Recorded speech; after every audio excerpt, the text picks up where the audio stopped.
Hello friends, welcome to our channel Try to Win. This is Shrikant. I hope you all are doing well.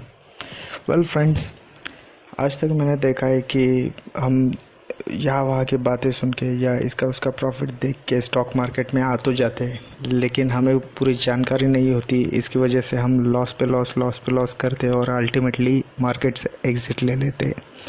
तो ऐसा हर किसी के साथ ना हो, इसलिए मैं चाहता हूँ कि हर कोई स्टॉक मार्केट का बेसिक से लेकर एडवांस तक, मतलब ए से लेकर जेड तक पूरा का पूरा नॉलेज उसे होना चाहिए। तो आइए फ्रेंड्स, हम आज कुछ ऐसा सीखते हैं जो स्टॉक मार्केट का जो बेसिक कॉन्सेप्ट है।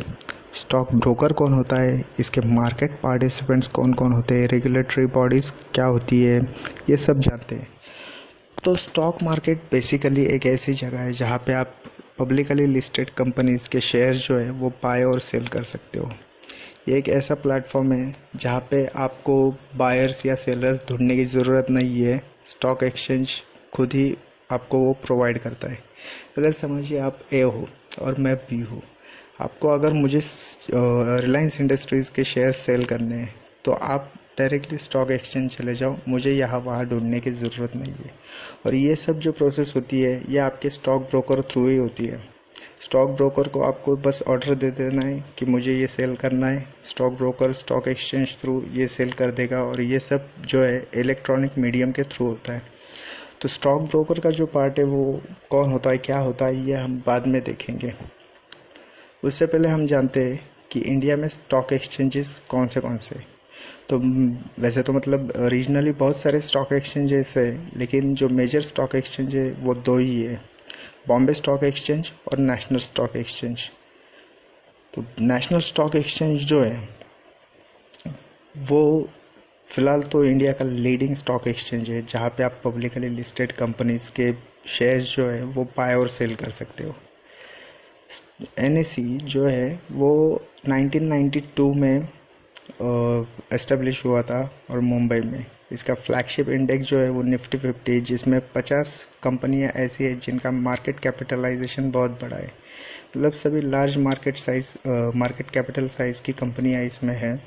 और इनका ट्रेडिंग वॉल्यूम भी अच्छा रहता है। ट्रेडिंग वॉल्यूम मतलब इसमें डेली या वीकली या मंथली बहुत सारा बाइंग और सेलिंग होता है।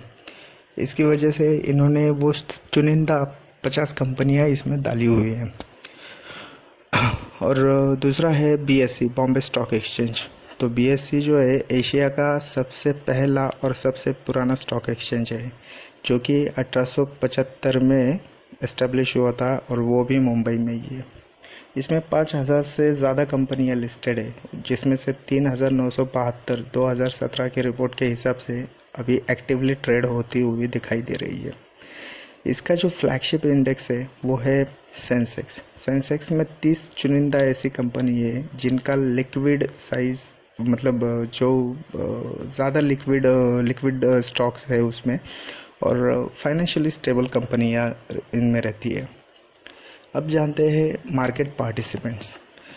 तो मार्केट पार्टिसिपेंट्स इसमें टोटल 5 प्रकार के होते हैं, जो कि डोमेस्टिक रिटेल पार्टिसिपेंट जैसे आप और मैं, सिंगल कोई भी इंडिविजुअल इसमें, इसको रिटेल पार्टिसिपेंट्स कहा जाता है। दूसरा होता है एनआरआई या ओवरसीज सिटीजन ऑफ इंडिया, जो ओसीआई कहते हैं। मतलब जो इंडियन तो है लेकिन इंडिया के बाहर रहता है, ऐसा कोई भी शख्स इसमें इन्वेस्ट कर सकता है। तीसरा आता है डोमेस्टिक इंस्टीट्यूशंस, कोई भी लार्ज कॉरपोरेट कंपनीज जैसे कि एलआईसी वगैरह, वो भी इसमें इन्वेस्ट कर सकती है। डोमेस्टिक एसेट्स मैनेजमेंट कंपनीज जैसे कि म्यूचुअल फंड्स वगैरह हो गया, या एचडीएफसी एएमसी, यूटीआई एएमसी, ये जो है, या एसबीआई म्यूचुअल फंड, ये जो कंपनियाँ हैं ये भी इसमें इन्वेस्ट कर सकती है। उसके बाद आता है फॉरेन इंस्टीट्यूशनल इन्वेस्टर्स, जिसको हम एफआईआई भी कहते हैं। तो ये भी एसेट्स मैनेजमेंट, मतलब फॉरेन की जो म्यूचुअल फंड वगैरह कंपनीज हैं वो इसमें इन्वेस्ट कर सकती है। आप जानते हैं रेगुलेटर्स। तो बेसिकली इसमें जैसे मतलब बैंक्स को रेगुलेट करने के लिए RBI, reserve bank of India, वैसे ही इंडियन स्टॉक मार्केट को रेगुलेट करने के लिए सेबी बना हुआ है। सेबी माने के securities exchange board of India. तो इसका मेन रोल क्या होता है, ये गवर्न करती है, मतलब नज़र रखते हैं बीएससी और एनएससी जैसे स्टॉक एक्सचेंज पे, ब्रोकर्स पे, सब ब्रोकर्स पे कि वो बिजनेस स्मूथली चला रही या नहीं, और जो कॉरपोरेट हाउसेस है वो कुछ गड़बड़ घोटाले ना करें इसके लिए, या हम जैसे छोटे मोटे निवेशक जो रहते हैं उनका जो इंटरेस्ट है वो बरकरार रखे और हमारे साथ कुछ घोटाले ना हो। और जो बड़े बड़े इन्वेस्टर्स होते हैं जिनके पास बहुत सारा पैसा होता है, जिनको कई लोग ऑपरेटर भी कहते हैं, तो ये ऑपरेटर मार्केट को मैनिपुलेट ना कर सके, इस वजह से वो उस पर नज़र रखते हैं। उसके बाद जानते हैं कि जो फाइनेंशियल इंटरमीडियरीज, मतलब जैसे कि जिसे हम मध्यस्थ कहते हैं या दलाल कहते हैं, वो कौन कौन रहते हैं। तो सबसे पहला है स्टॉक ब्रोकर। स्टॉक ब्रोकर एक प्रोफेशनल इंडिविजुअल रहता है जो आपके बिहाफ में, मतलब किसी भी क्लाइंट के बिहाफ में वो शेयर्स को बाय और सेल कर सकता है। अब पहले तो ये पेपर पे हुआ करता था, लेकिन अब इलेक्ट्रॉनिक फॉर्म में सब कुछ होता है। और ये जो सेबी जो है, मतलब जो रेगुलर अथॉरिटी, ये जो है इन्होंने इनके लिए कुछ गाइडलाइंस बनाए हैं, तो इस गाइडलाइन के हिसाब से ही इनको काम करना पड़ता है। दूसरे आते हैं डिपॉजिटरीज और डिपॉजिटरी पार्टिसिपेंट्स। इंडिया में दो प्रकार के डिपॉजिटरीज है, एक है एनएसडीएल और दूसरा है सीडीएसएल। एनएसडीएल मतलब नेशनल सिक्योरिटीज डिपॉजिटरी लिमिटेड और सीडीएसएल मतलब central depository services limited.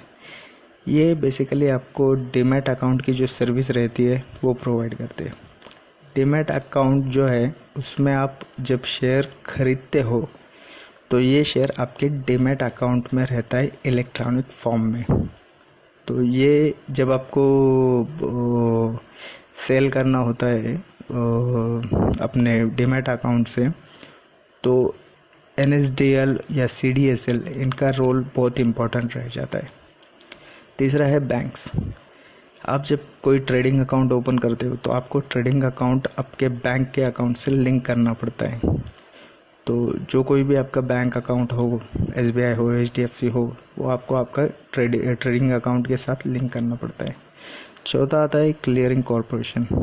India में दो क्लियरिंग कॉरपोरेशन है, एक है एनएससीसीएल और दूसरा है आईसीसीएल। एनएससीसीएल मतलब नेशनल सिक्योरिटी क्लियरिंग कॉरपोरेशन, ये 100% सब्सिडीज है दोनों भी। एनएससीसीएल जो है वो एनईसी के लिए है और आईसीसीएल जो है वो बीएससी के लिए है। अब जानते हैं ट्रेडिंग अकाउंट क्या होता है और डीमैट अकाउंट क्या होता है। अगर आपको इक्विटी में ट्रेड करना है तो उसके लिए आपको ट्रेडिंग अकाउंट, उसी के साथ साथ डीमैट अकाउंट होना ज़रूरी है। तो ट्रेडिंग अकाउंट क्या होता है? ट्रेडिंग अकाउंट से आप बाय या सेल का ऑर्डर दे सकते हो स्टॉक मार्केट में। आपको अगर ट्रेडिंग अकाउंट ओपन करना है तो किसी भी रजिस्टर्ड ब्रोकर के पास ही अकाउंट ओपन कीजिए, या फिर आपने जो बंदा रजिस्टर ना हो उसके पास अगर आपने अकाउंट ओपन किया तो कल वो कुछ भी कर सकता है। तो बेटर है सेबी के साथ जो रजिस्टर्ड हो उसी के पास आप ट्रेडिंग अकाउंट और डीमैट अकाउंट ओपन कीजिए। तो इसका बेसिक यही है कि आपको अगर स्टॉक मार्केट में शेयर्स जो है बाई या सेल करने हैं तो आपको ट्रेडिंग अकाउंट थ्रू ही करने पड़ते हैं और उसके लिए ट्रेडिंग अकाउंट मैंडेटरी है। दूसरा आता है डीमैट अकाउंट। डीमैट अकाउंट मतलब डीमटेरियलाइज्ड अकाउंट। ये इलेक्ट्रॉनिक फॉर्म में रहता है। आप पहले जो है फिजिकल पोजीशन होता था, सर्टिफिकेट्स, कोई शेयर अगर आप लेते हो तो सर्टिफिकेट पर लिखा जाता था कि इतने दिन शेयर्स आप होल्ड करते हो। तो वो आने में आपको T+30 ट्रेडिंग के 30 दिन लगते थे।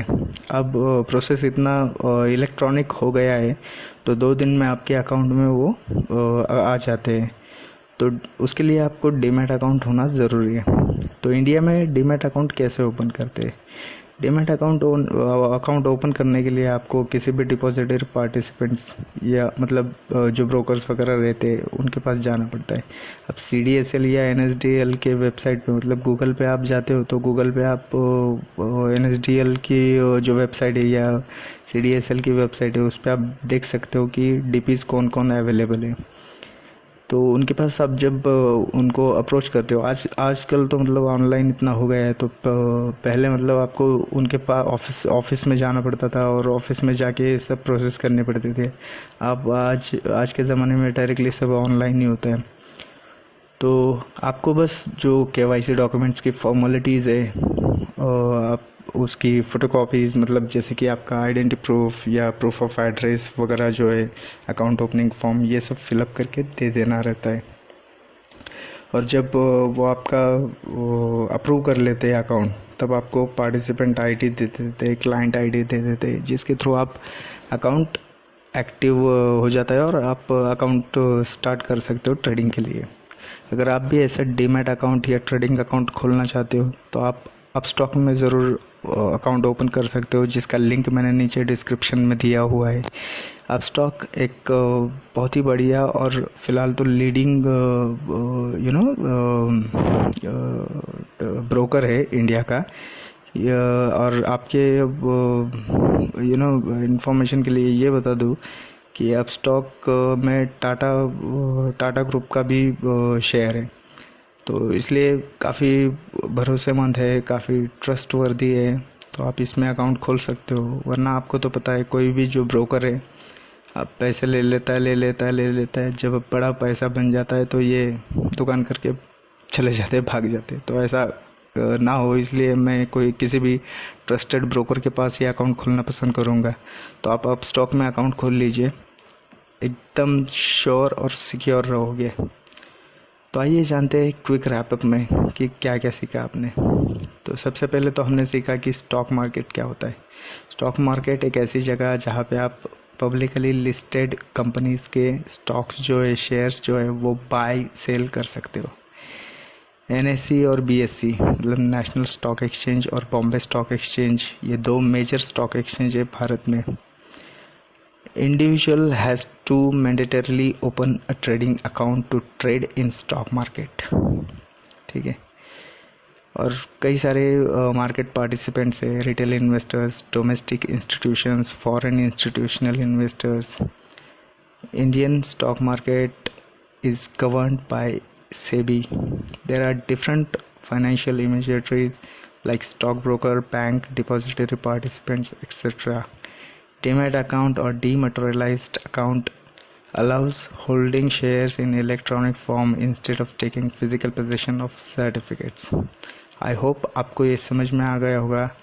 अगर आप पहली बार वीडियो देख रहे हो तो प्लीज़ सब्सक्राइब कीजिए चैनल को और hit the bell icon so that you can get regular updates. Thank you for watching. Bye bye for now.